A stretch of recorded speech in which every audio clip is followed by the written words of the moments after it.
దేవుని నామాన్ని మహింకల్ని కాక మరొకసారి కలిసిన భాగ్యం దేవాదేవుడు మనకు అందించినందుకు దేవుడికి వందనాలు చెల్లిస్తూ వాక్య బలనకి వెళ్దాం. ఈ దినమందు మనం ఏం నేర్చుకోబోతున్నామంటే, మనం అనేక మంది కూడా దేవుని దగ్గర నుంచి సమాధానం రాలేదు అని బాధపడుతూ ఉంటాం. దేవుడు మనకు ఇంకా సమాధానం ఇవ్వట్లేదే, ఎన్ని రోజులుగా చేస్తున్నాం ప్రార్థన, సమాధానం ఇవ్వట్లేదే అని మనం చాలా బాధపడుతూ ఉంటాం. కానీ ఎప్పుడైతే మన ప్రార్థన సమాధానం వస్తుందో ఆ సంతోషం చాలా గొప్పగా ఉంటుందండి. దేవుడు మనల్ని ఇప్పుడు ఎలాగైతే ఒక వ్యక్తి ఓడిపోతేనే అతని గెలుపు యొక్క విలువ తెలుస్తుంది, అలాగే మనం ప్రార్థన చేసినప్పుడు ఏదైనా ఒక లేట్ అయిందనుకోండి, వెంటనే వస్తే మనకి దాని విలువ తెలియదు. కాబట్టి దేవుడు ఖచ్చితంగా కొంచెం డిలే చేయొచ్చు. ఎందుకంటే దేవుడికి చిత్తం ఒకటి ఉంటుంది, నీకు ఏది ఇస్తే మంచిది, ఏది ఇస్తే నువ్వు బాగుంటావు అనేది దేవునికి తెలుసు. కాబట్టి దేవుడు ఖచ్చితంగా దాని గురించి ఆలోచించే నీకు సమాధానం లేట్ చేస్తాడు.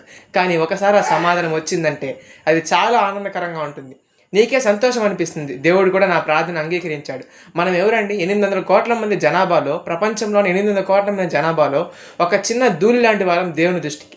అటువంటి గొప్ప వ్యక్తి మన ప్రార్థన అంగీకరిస్తున్నాడంటే మనం ఎంత గొప్ప వాళ్ళమో మనం ఆలోచించుకోవాలి.